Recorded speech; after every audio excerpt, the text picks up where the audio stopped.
الحمد لله نحمده ونستعينه ونستغفره ونؤمن به ونتوكل عليه ونعوذ بالله من شرور أنفسنا ومن سيئات أعمالنا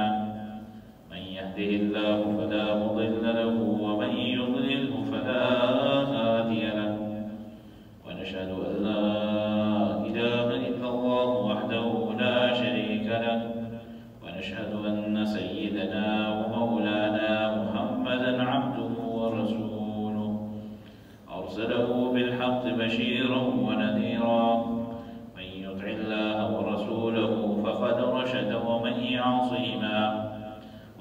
يعصهما فإنه لا يضر إلا نفسه ولا يضر الله شيئا. قال الله تعالى في القرآن الكريم والفرقان الحميد: أعوذ بالله من الشيطان الرجيم. بسم الله الرحمن الرحيم. ومن يبتغ غير الإسلام دينا فلن يقبل منه وهو في الآخرة من الصالحين. صدق الله العلي العظيم. وقال الله تعالى في مقام آخر: ومن يبتغ غير الإسلام دينا فلن يقبل منه وهو في الآخرة من الخاسرين. وقال النبي صلى الله عليه وسلم: من لا يشكر الناس من لم يشكر الله، أو كما قال عليه الصلاة والسلام. دوستان و عزیزانو، د رجب د میاشتې چې کله هم ابتدا وشي او هغه ابتدا سپیکر تیز دی کله کم شروع خبرې او د رجب میاشت چې کله هم شروع شوې ده نو د دې په ابتدا کې هر انسان دا وایي چې رجب میاشت راغله دا د معراج میاشت ده. نو معراج میاشت ګوره یاد ساتئ، جناب محمد رسول الله صلی الله علیه وسلم شب معراج باندې تللی دی،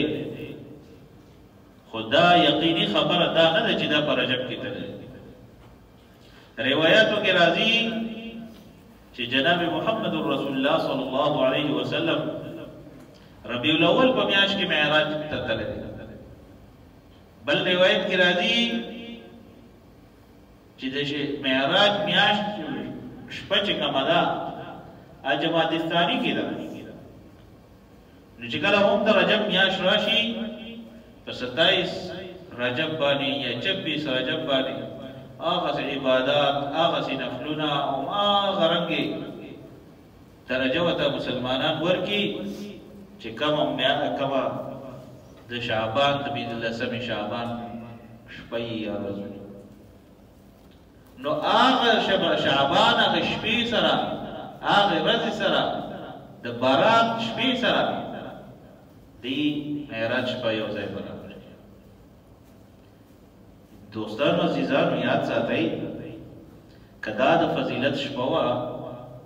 نو الله رب العزت به په قرآن کې ذکر کړی چې څنګه د لیلة القدر د شپې الله رب العزت په قرآن کې د هغې ذکر کړی چې خیر من الف شهر، د زرو میاشتو نه بهتره ده. بل روایت کې راځي نبی کریم صلی الله علیه وسلم باندې به چې کله هم د رجب میاشت راله صحیح سند سره چې کوم روایت نقل شوی دی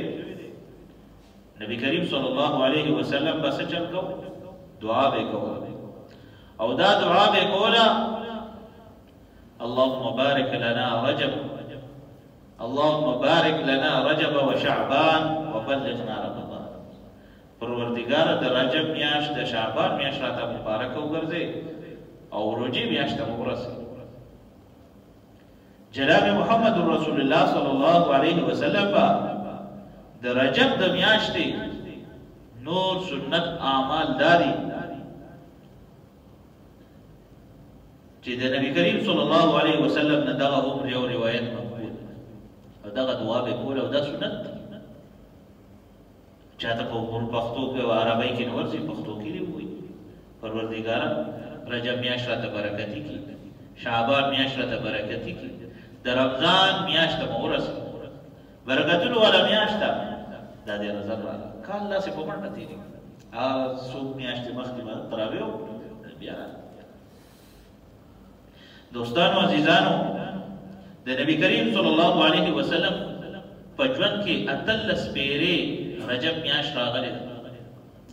خو نبی کریم صلی الله علیه وسلم پکې دا د دې اهتمام نه دی کړی چې دا د معراج په اهتمام پکې کړی چې دا شب معراج په رجب کې ودا بلکې د کم سیز په شریعت کې د کم سیز اهتمام شوی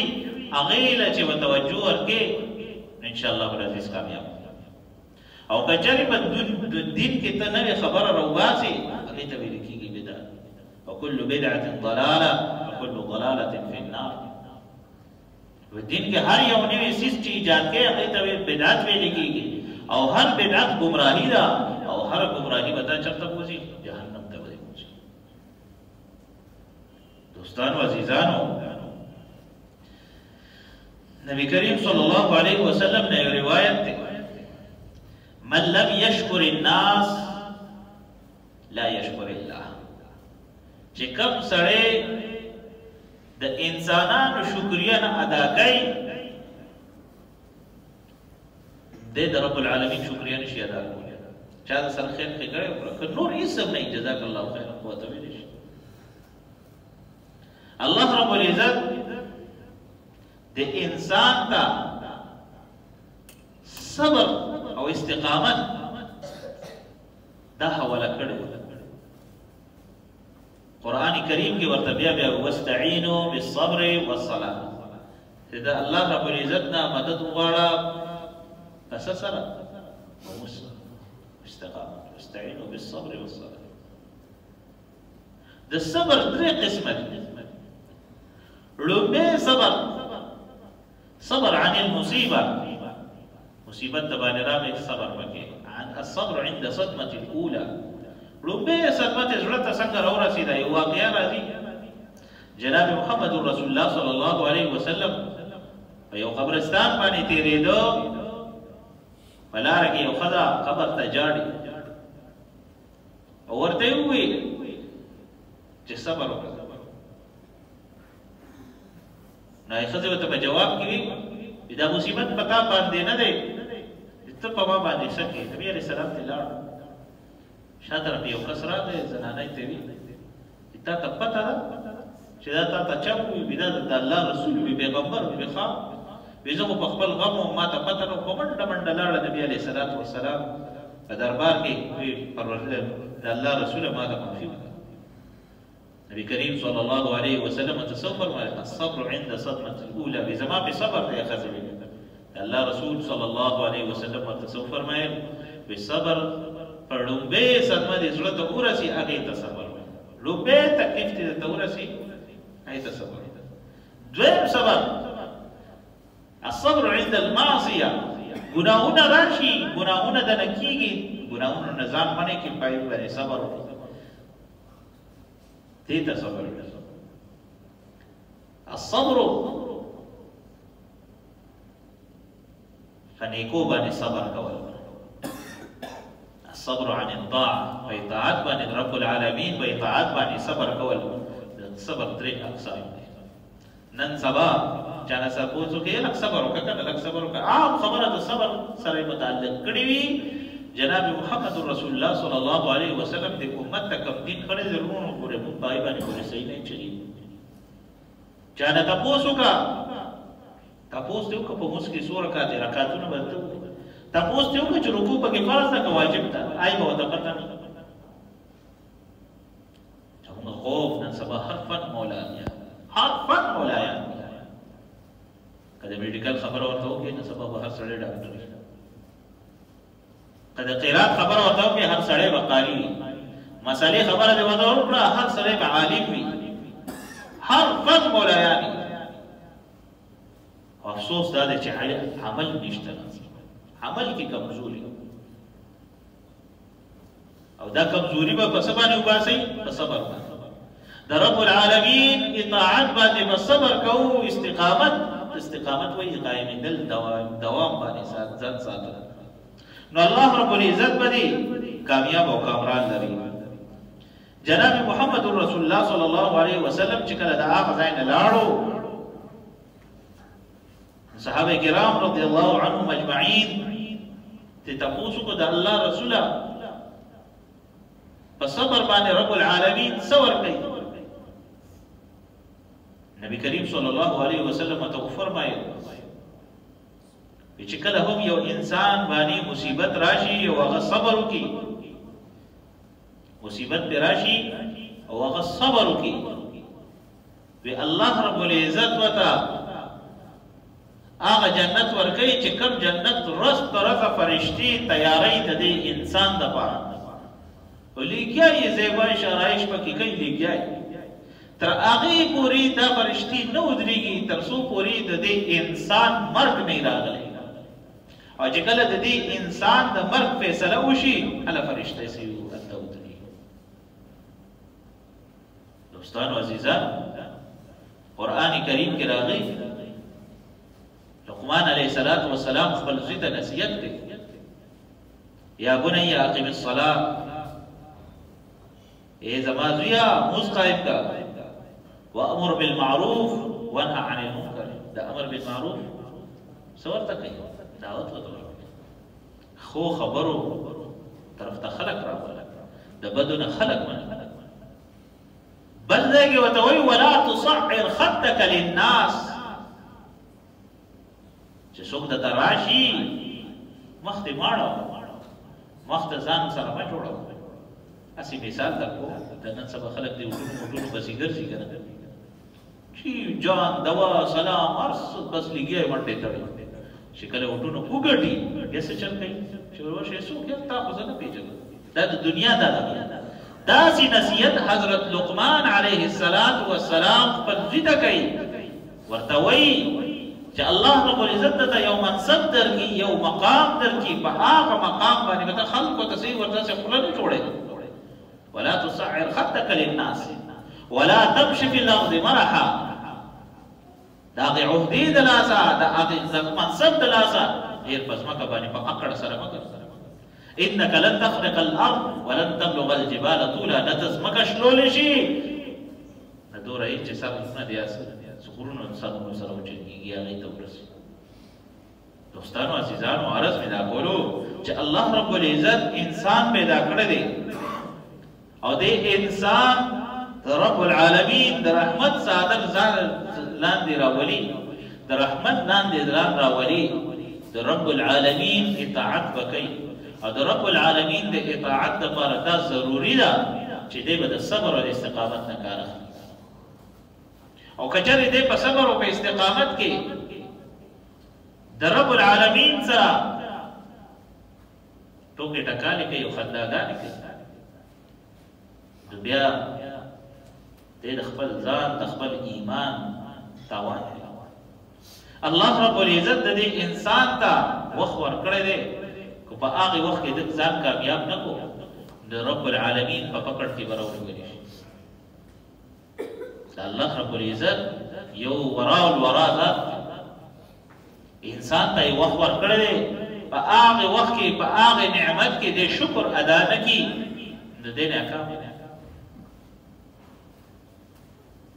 کوم انسان چې شکر گزار وي نو دی به مشرک نه، که دی مشرک دی به شکر گزار نه. مشرک چېرې شکر گزار نه شي کېدی. ایمان نعمت یې درکړی دی په هغې باندې شکر ادا کړه. صحت نعمت یې درکړی دی په هغې باندې شکر ادا کړه. د مال دولت یې درکړی شکر بیا ادا کړه. اولاد نعمت یې درکړی شکر بیا ادا کړه. چې کوم نعمت ته ګورې ته د رب العالمین شکر نه ادا کړې نو رب العالمین د طرف په تا به ازمایش راځي. او بیا هغه ازمایش څنګه وي؟ بیا معمولي نه وي. تو بیا ډېرې توبې وباسې پروردګار اوس مې معاف کړي. الله رب العزت به بیا راټولوي. په دې دنیا کې وګورئ هر انسان هر یو څیز ته پسخېږي. وګوره ما سره دا شی نشته، دا شی نشته، دا نشته. د هر څیز طلب کې رب العالمین ته کوم نعمتونه درکړي ته باغې باندې شکر وباسه ته ګوره ورته چې الله رب العزت باندې سور د خپل رحم کړو نن مسلمان تباہ په دې باندې دی چې د رب العالمین د نعمت شکریا نه ادا کوي او کچاري دی انسان کې د دې نعمتونو شکریا ادا کول د شروع کړل نو الله رب العزت با دایته هغه ترقی ورکی چې دای په سوچ کې نه خو مسلمانان تک مسلمانان معمولی چیز باندې به گزاره کوله د رب العالمین د نعمتونو شکریا به ادا کوي په کور کې به د ګټې وټې یک کې اوقاس ټول خلق به سي ورته خو گزاره کوي نن په کور کې کشل کسان دي شل په شل وړه ګټي کور سره وړي برکت پکې نشته ولې د انسانانو د زړونو اخلاص ختم شو انسانانو د زړونو مسلمانانو د زړونو هغه ایمان او هغه یقین او هغه شکر ته ختم کوم نعمت او خدای ورکړي پکې شکر نه ادا رب العالمین خو په انسانانو باندې خپل نعمتونه ورکړي ان شکرتم لازیدنکم ولئن کفرتم ان عذابی لشدید الله رب العزت څه فرمایي که تاسو زما د نعمتونو شکریا ادا کوئ نو زه به درته سیوا کوم ولئن کفرتم که تاسو د هغې ناشکري وکړه ان عذابی لشدید بیا زما عذاب ورته ډېر سخت دی نن هر یو کس ته وګوره الله رب العزت ته د خدای تعالی نعمتونه ورکړي معمولی مصیبت معمولی ازمایش معمولی تکلیف پې راشي دی په هغې کې ذمہ دار څوک دغه کوي یعنی چې دا بس الله رب العزت طرف دا د الله رب العزت مرسته ده الله رب العزت فیصله چې کوم مصیبت وته ورسی دا هغه مصیبت حواله رب العالمین پسې کوي او که یو خو کار وشي یا خوشحالي پې راشي یا داسې دنیا کې یو انعام ته ملاو شي د هغې کریډټ بیا چاته ورکوي یاره چې دا خو مې د مور پلار دعا ده که نه یا د پلانکي پیر دعا ده که نه داسې نه دي کول د رب العالمین سره ټوکې ټکالې نه دي کول پکار رب العالمین ته پیدا کړی ما هغه تېره جمعه بله جمعه ویلي چې الله رب العزت انسان په سوره وخت کې پیدا کړی دی بیا الله رب العزت د دې انسان د خاطره شیطان مردود کو بیا د دې انسان ته الله رب العزت د دنیا فضا جوړه کړه د ټول کائنات د دې انسان دپاره جوړ شوی دی او دغه انسان وما خلقت الجن والانس لله ليعبدون د خپل عبادت لپاره اوس دا انسان د رب العالمین سره ټوکې ټکالې کوي خنداګانې کوي په دې ذات سره خنداګانې الله رب العزت ته څوک دوکه ورکولی شي چلې حي على الصلاة حي على الفلاح ویل شي موږ طرف ته راځه ودرېږه وبې کوم یاره څه ډېر ضروري خو نه دی نعوذ بالله داسې خبرې مې دروسې کړی ته ګورې مړه دا خو لا ډېر شی ټیم دی کړی ته نیمه ګنټه بعد نیمه ګنټه مخکې لا څوک بانګ وایي یا پاو ساعت مخکې څوک بانګ وایي دا خو ډېر شی ټیم دی په دې کې پته نشته سړی کوم